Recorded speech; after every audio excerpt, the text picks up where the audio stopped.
Rise and shine, everyone! This is the last chapter of the book Children of the City by Amadis Guerrero.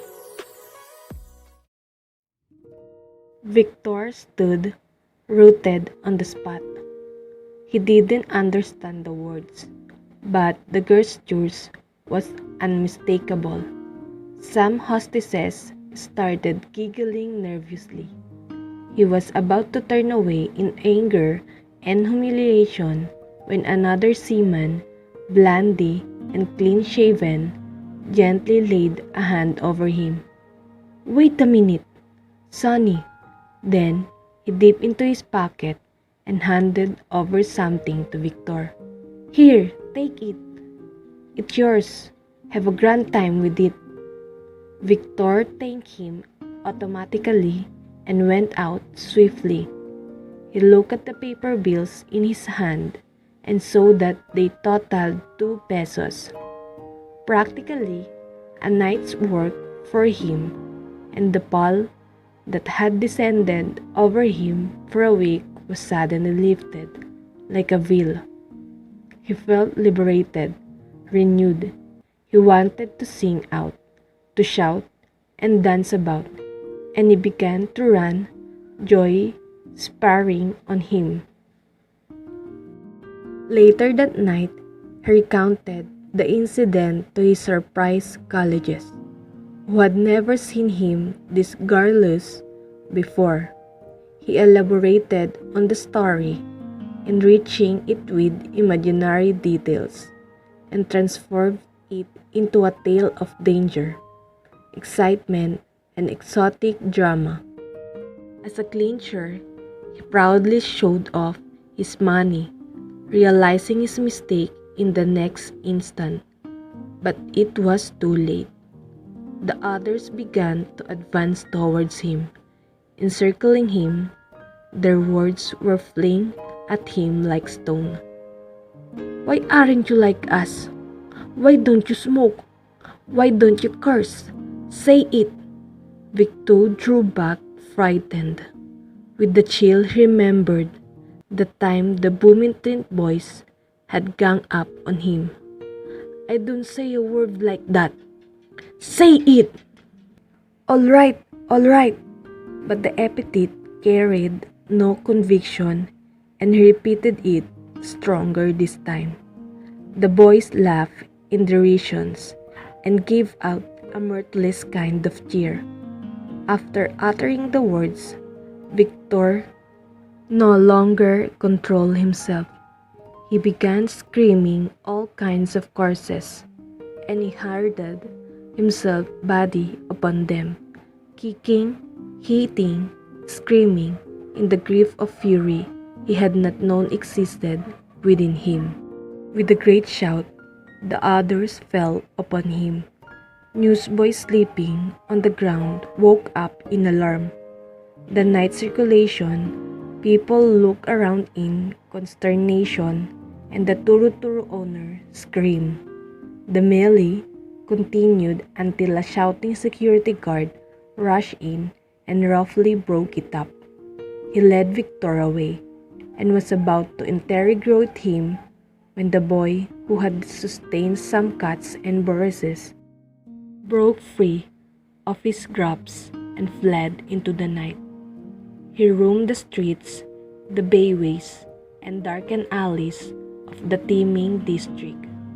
He passed by the children his age scrounging around trash cans, and dingy hotels where couples went in and out. One small restaurant, a focal point of excitement during the daytime when the racing results were posted. News stood silent and almost empty, about to close down. His face and body ached from the blows he had received, and a trickle of blood streamed down his nostrils. He wiped this on his t-shirt.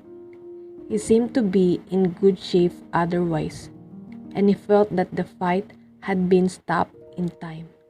His thoughts flew back and forth. He promised himself that he would never go back to the plant but his resolve soon began to weaken. He was at loss to what to do. A rough voice to his right drew his attention, and as he turned into a narrow side street leading to Avenida, he saw a policeman bending over a man sprawled on a heap and apparently asleep. The officer kept on shaking the fellow, who failed to respond. Then cursing, he hit him with the nightstick as Victor watched. He reported for the work the following evening, prepared for anything, but nothing untoward happened. Last night's incident seems to have been forgotten, and the others made no reference to it. Then one of the boys, whom Victor recognized as a ringleader, went over him and apparently as kind of peace offering, held out a cigarette. Victor hesitated, then said he didn't smoke. The others began to form around him anew, but this time their attitude was one of curiosity rather than a menace. "Please take it. Take it. It is very nice to smoke, and it is easy. All you have to do is take a deep breath, then exhale slowly." And Victor, his lance defenses down, leaned forward and warily accepted the cigarette, while around them swirled the life of the city. This city is flush with triumphant charity campaigns, where workers were made to sign statements certifying they received the minimum wage, where millionaire politicians receive holy communication every Sunday, where mothers taught their son and daughter the art of begging, where orphans and children from broken homes sleep on pavements and under darkened bridges, and where best friends fell out and betrayed one another. This is the end of the story. For me, Victor was a brave and hardworking boy because we can hear in the story that he did his best to survive to his new environment. Thank you, and I hope that you enjoy listening. Stay safe and have a good day, everyone!